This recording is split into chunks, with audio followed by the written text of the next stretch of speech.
ఈ ప్రభుత్వానికి ఎట్టి పరిస్థితుల్లో కూడా బయట చెప్పాలన్న ఒక ఆలోచన వాళ్ళ కసి ఒడిని వీటన్నిటితోటి అంతేకాకుండా మనం పోలింగ్ అయిన తర్వాత కూడా 175 కాన్స్టిట్యూషన్లో మరి చంద్రబాబు నాయుడు గారు, పవన్ కళ్యాణ్ గారు, అలాగే ప్రొఫెసర్ గారి ఆదేశాల మేరకు మొత్తం రివ్యూలు కూడా చేసుకుంటే బూత్ వైజ్ కూడా అనాలిసిస్ ఎక్కడ చూసినా కూడా ఒక పాజిటివ్ వేవ్ కూటమికి కనిపించిన విషయం మనం చూస్తాం.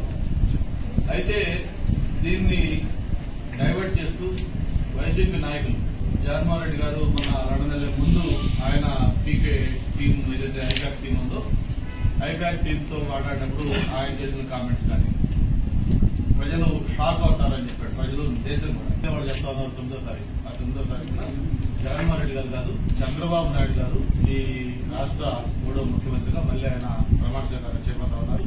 అలాగే విష్ణుకుమార్ రాజు గారు, జగన్మోహన్ రెడ్డి గారు, నేను, మన నలుగురు కూడా కంటెస్ట్ చేస్తున్నాం ఎమ్మెల్యేలుగా.